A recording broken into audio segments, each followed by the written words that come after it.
pagiging breeder natin. So guys, imagine nyo yun guys, kung meron kayong 100 pieces na ganito, madaling kumita sa pagbe-breeding ng superworms.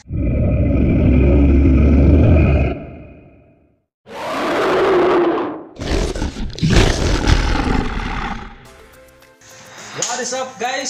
Isang magandang araw na naman sa inyong lahat. Dito na naman ako magbabahagi ng aking mga kaalaman. At ito guys, part 2 na to ng ating video about breeding superworms. So guys, kung hindi nyo pa napanood yung part 1 ng video natin, importanteng panoorin nyo yun kasi importanteng malaman nyo yung mga life cycle ng superworm bago nyo sila i-breed. Kung hindi nyo pa napanood ang video na yun, ay meron tayong link sa comment section at ito yung video na yun. So guys, meron tayo ditong 4 na boxes. Meron tayong superworm box, meron tayong hibernation box, breeding box, at ang box ng ating mga baby beetles or baby superworms. So guys, ito yung mga boxes na kailangan nyo sa pagbe-breeding ng superworms. So guys, ito kung makikita nyo, lahat ng mga boxes na nilagay ko dito ay meron silang takip. Except dito kasi meron naman tong sari-sariling mga container sa loob. So nilagay ko siya dyan. Saka guys, importante na yung box na gagamitin nyo ay kulay black or dark, yung hindi transparent. Kasi guys, yung pagbe-breeding ng beetles or saka yung superworms, ayaw nila yung nasisinagan sila ng araw. Mas gusto nila yung madilim yung kanilang paligid. So guys, ang bawat box na paglalagyan nyo ng superworms nyo, ng beetles nyo, ay dapat merong screen. Yan, dapat. Kasi ang number 1 talaga na predator ng ating mga superworms ay yung mga lizard, yung mga butiki sa bahay natin. So marami yun sa bahay natin at napakalakas nilang kumain ng ating mga superworms, lalo na kapag hindi natin tinatakpan yung ating mga lagayan ng superworms. So guys, meron akong video about sa kung paano gawin yung mga ganitong takip ng pwede nyo itong gamitin sa mga lagayan ng superworms, dubia, crickets. Yan, ganito yung gawin nyo, yung may screen na takip. So kung gusto nyo ng complete details paano gawin to, meron akong video, meron akong short videos. Ito po yun, at yung link ay nasa comment section, ay nasa description box. Ilalagay ko sa description box yung link ng video. At yung ito guys, yung pangalawang box ay ito po yung ating hibernation box na nakalagay naman sila sa ganitong container. Bibili nyo to guys sa mga supply section ng department store. Meron din to sa Shopee. Iwan ko kung magkano to sa inyo. Nabili ko to ng 2 piso bawat isang piraso dito sa amin. So naghanda ako ng 60 pieces na ganito para sa breeding project na ito. At guys, may video din ako, may short video din ako about sa kung paano gawin yung ganitong storage box. Kasi yan, may mga butas yan. May video ako nandito at yung link ay nasa description box. Ilalagay ko sa description box. So ito yung hibernation box. Nakalagay yung mga container na bawat isa sa kanila ay nasa isang container para ready for hibernation. Ito yung hibernation stage nila kung saan ayaw nilang magambala. Dapat nag-iisa lang sila dyan dahil hindi sila nag-hibernate hanggat meron silang kasama. So dapat nag-iisa lang sila sa bawat container.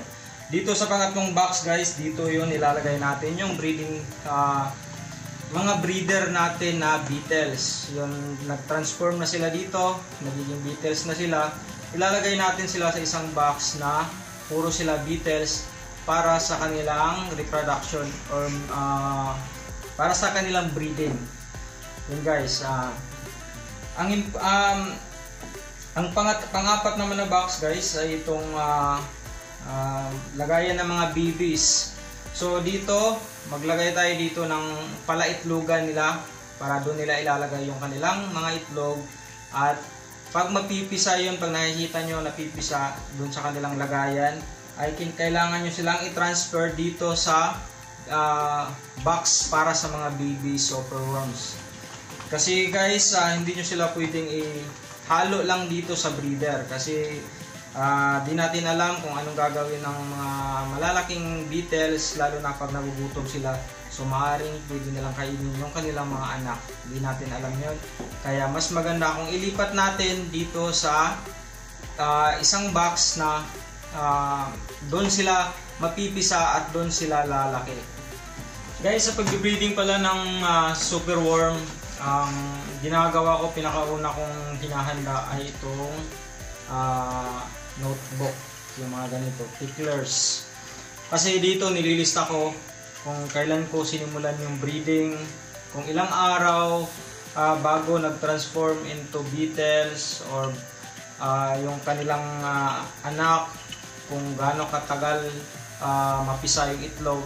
Dito ko nililista lahat para malaman ko, para sa susunod na breeding project ko ay madali ko na lang matandaan kung kailan ko sila dapat i-check at ita-transfer. So ito guys, pinaka-importante, dapat meron kayong lagayan ng inyong mga notes. Tapos guys, ang isa sa pinaka-importante talaga sa pagbe-breeding ng superworms ay dapat meron kayong superworms. O di ba guys, yun yung pinaka-importante kasi paano tayo magbe-breeding kung wala tayong superworms. So nandito sa box na to, ito yung superworm box, ito yung pinakaunang box. Dito dapat dito nilalagay natin yung mga superworms natin na pagpipilian natin para i-breed natin. Dito rin natin nilalagay yung mga superworms na pinapakain natin sa ating mga alaga. So guys, ito yung pinakaunang box, superworm box. So tara guys, simulan natin yung unang proseso. Ang pinakaunang proseso ay mamili tayo ng malalaking klase ng superworms. Piliin natin yung pinakamalaki kasi yun yung mostly ready na para mag-hibernate. Huwag nyo piliin yung maliliit kasi malikot pa yun sila. Magpapalaki pa yun sila bago sila mag-hibernate. Kaya matatagalan kayo doon. Samantalang itong mga maliliki, mga malalaki, mga 2 inches na ang laki, ay madali na lang silang mag-hibernate kasi ready na sila para sa next stage ng kanilang buhay. So kuha lang kayo ng ganitong strainer, tapos salain nyo lang para hindi kayo mahirapan kasi pag hindi nyo sinala, madali silang magtago sa substrate nila. So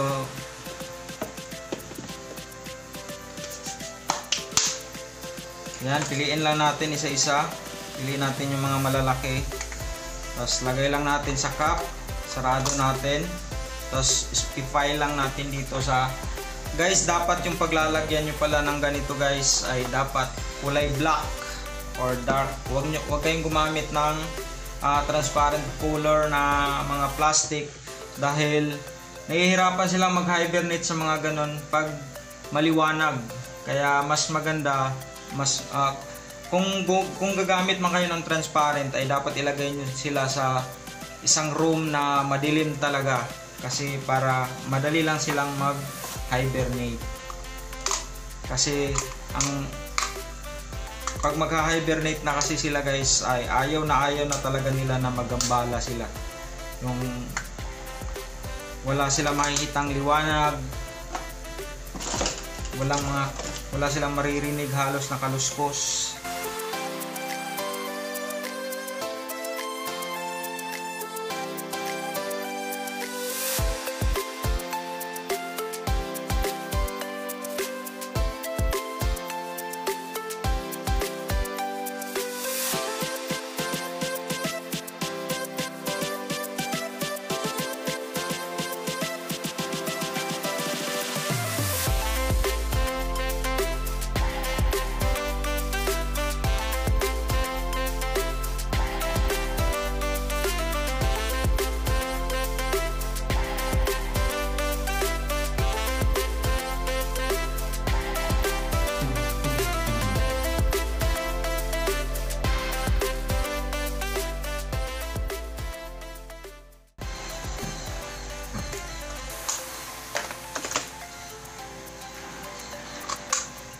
So guys, ito malapit na tayo matapos guys.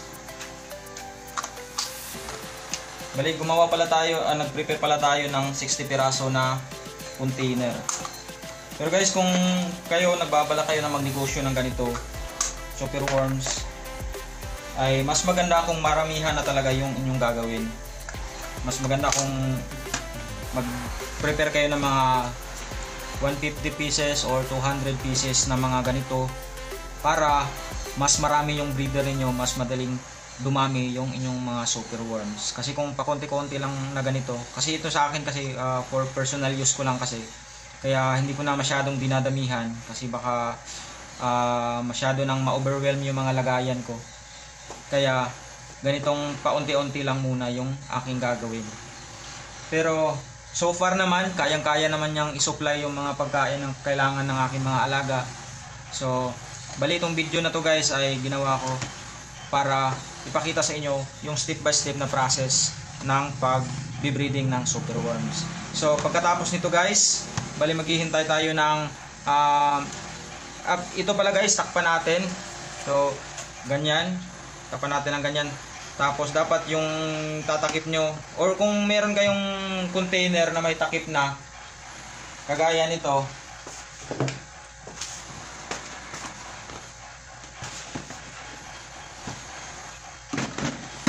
kung meron kayong ganitong container tapos may takip na pinaglalagyan ng ganito, pwede rin na doon nyo siya itago sa ilalim, ganyan, para hindi talaga sila masisinaga ng liwanag.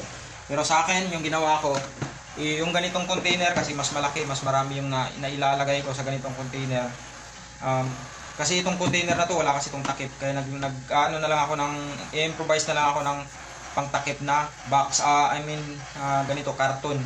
Tapos lalagay ko lang siya dyan para dumilim yung paligid nila. Tapos ilalagay ko na to sa ilalim ng dun sa room na hinanda ko sa kanila na madilim. So bali guys, dito guys, maghihintay tayo ng 10 araw bago sila magiging pupa. 10 hanggang 15 days. Depende kasi yun kung yung nilagay nyo na super worms ay ready na talaga siya mag-hibernate, ay nasa 10 days lang yun, magiging pupa na siya. Pero pag nakuha mo, minsan kasi nagmamadali tayo na ay ilagay natin yung maliit. Yun, aabot pa ng mas matagal pa sa 10 days yung ganun. So maghihintay tayo ng 10 days, papakita ko sa inyo kung ano yung itsura ng pupa ng ating super worms. So guys, after 10 to 15 days ay meron ng pupa yung ating inihandang mga super worms. So guys, ganito yung itsura ng pupa ng ating super worms. Ayan. 10 to 15 days mula nung nag-hibernate sila, yan po yung itsura ng kanilang pupa. Yan guys. Kung mapapansin nyo guys, meron na yan siyang mga paa. Pero hindi lang yan siya gumagalaw. Parang nasa hibernation stage pa rin siya. At galing dito guys, galing sa pagiging pupa, maghihintay naman tayo ng around 8 to 10 days ulit para magiging fully adult na talaga siya. Guys, after 8 to 10 days galing sa pagiging pupa ay magiging adult na siya na super worms. So ang tawag sa kanya is darkling beetles na. So ganito yung itsura niya guys pag magiging darkling beetles na yung isang super worms. Ayan guys. Ayan. Mga 9 days or 8 to 9 days ay yung pakpak niya ay kulay pula pa yan siya or kulay maroon.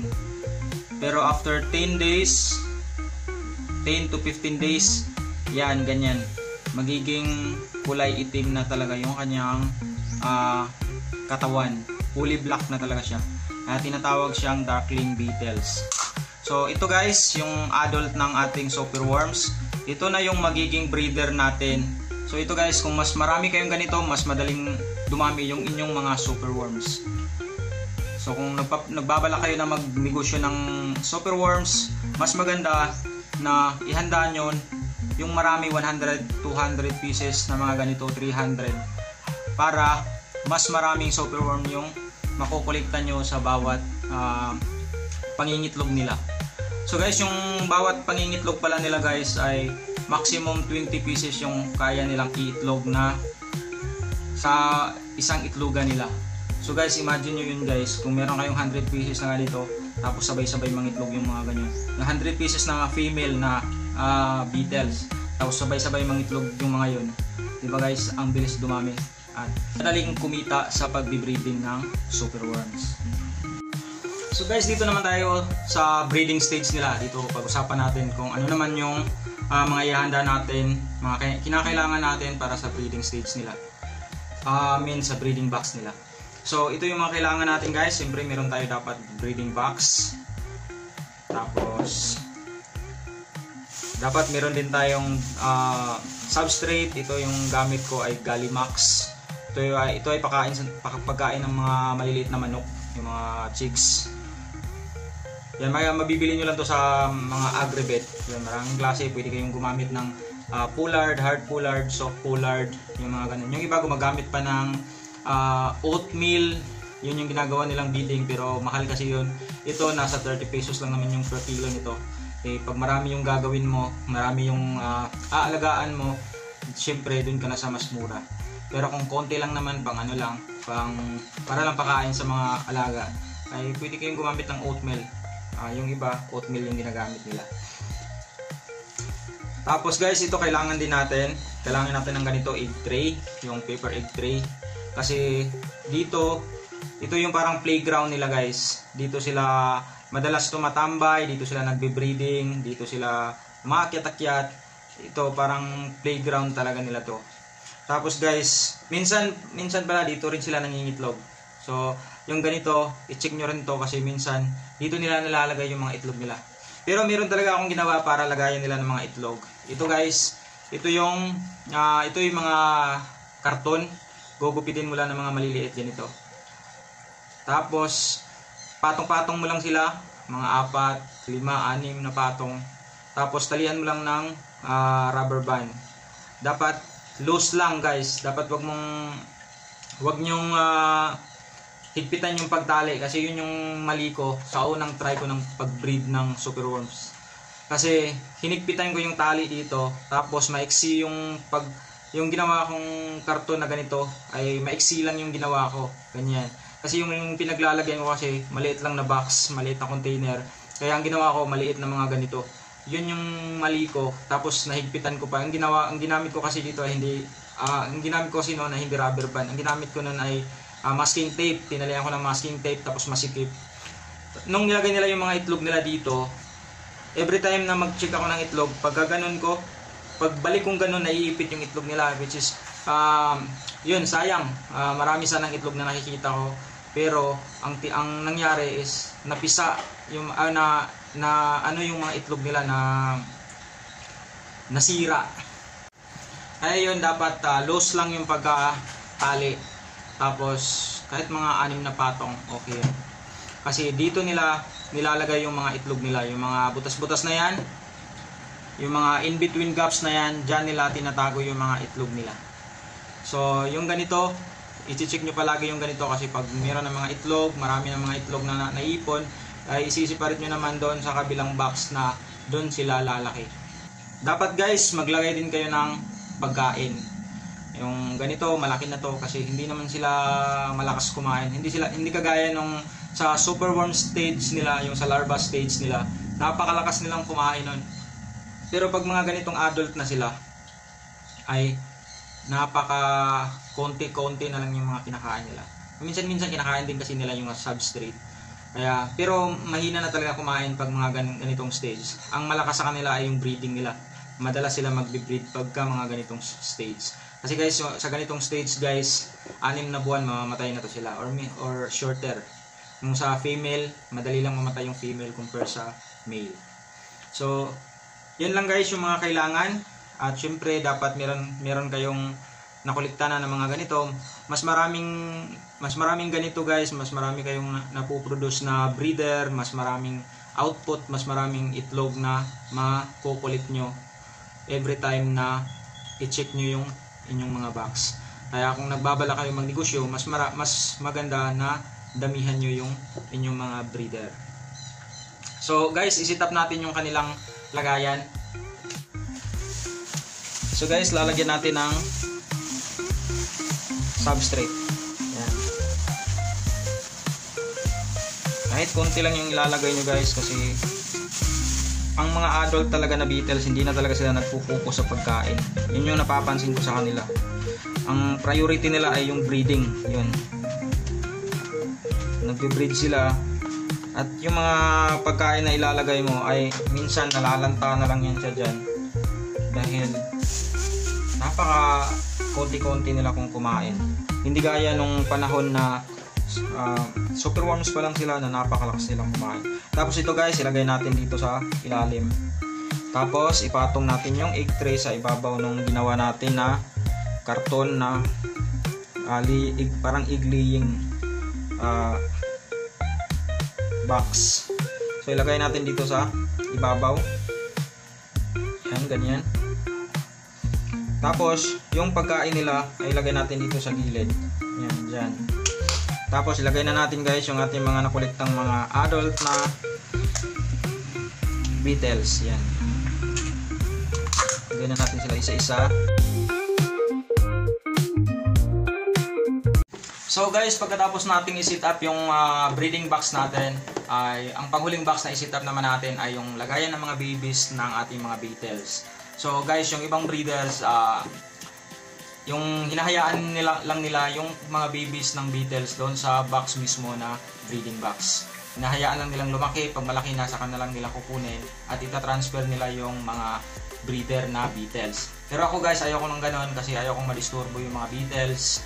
Ang ginagawa ko na lang ay kinukulik ko na lang yung nilalagay ko na mga ganito. Yung kung saan nila nilalagay yung kanilang mga itlog. Yun na lang yung kinukulik ko para hindi mabulabog yung mga adult beetles sa kanilang lagayan. So guys, i-set up natin. Ang kailangan nyo lang ilagay ay yung beadings. Gaya nito. So ilagay lang.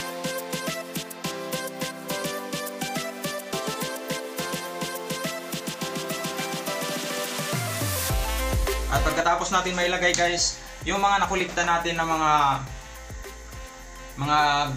lagayan ng itlog, kagaya nito, ay ilagay lang natin dito. Ito meron akong mga nakulikta na 5 piraso, tapos isang egg tray. So ilagay lang natin dito guys. Ayan guys, lagay lang natin dyan guys. Tapos lagyan natin ng space dito guys, para dito natin ilagay yung pagkain nila. So maglagay din tayo ng pagkain guys, kasi kahit maliit pa sila guys, pero malakas na talaga sila kumain. So ilagay natin dito yung ano guys, yung nakulikta natin na mga karton. So ito guys, pakita ko sa inyo guys kung ano yung mga laman. Ayan guys, kung makikita nyo, yan yung mga itlog. Tapos yung makikita nyo maliliit na mga gumagalaw, yan na po yung napipisa na po na itlog ng ating beetles. So yan, kuliktahin nyo yan dyan, dun sa breeding box, at kailangan nyong i-separate. So ito guys, i-arrange lang natin dito guys. Yan. Napakabilis lang nilang lumaki guys, lalo na kung bibigyan nyo sila ng ng pagkain.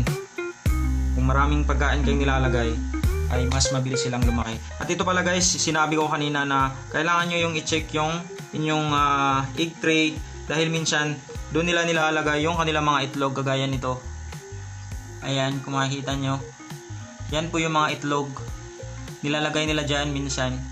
Kaya pagka ganun, pag may nakita akong itlog sa egg tray, ay nilalagay ko na rin yung egg tray dito sa ating lagayan ng mga babies. So guys, kuha lang tayo ng pagkain. So ito guys, ganito kalaki, okay na kasi maliit pa naman sila at matagal pa sila makaubos. So lagay lang natin dito sa space na nilagay natin, na walang ano. Iwasan natin pala to guys, na mailagay natin dyan sa sa substrate natin, kasi pag nababasa yung substrate natin, magkakaroon siya ng molds. Kaya ako nilalagyan ko dito talaga ng space dito na para na walang substrate, para lagayan lang ng kanilang mga pagkain. So yun guys, natapos na natin i-set up. Pagkatapos ay takpan lang natin. Yan. So secured na ang panghuling box ng ating breeding project. So yun guys, yun yung step by step process ng pagbe-breeding natin ng superworms. At sana ay nasundan nyo step by step yung ginawa nating video ngayon. Guys, kung hindi nyo pala napanood yung part 1 ng video natin, doon tinatalakay natin yung stages na pagdadaanan ng isang superworms bago siya maging beetles.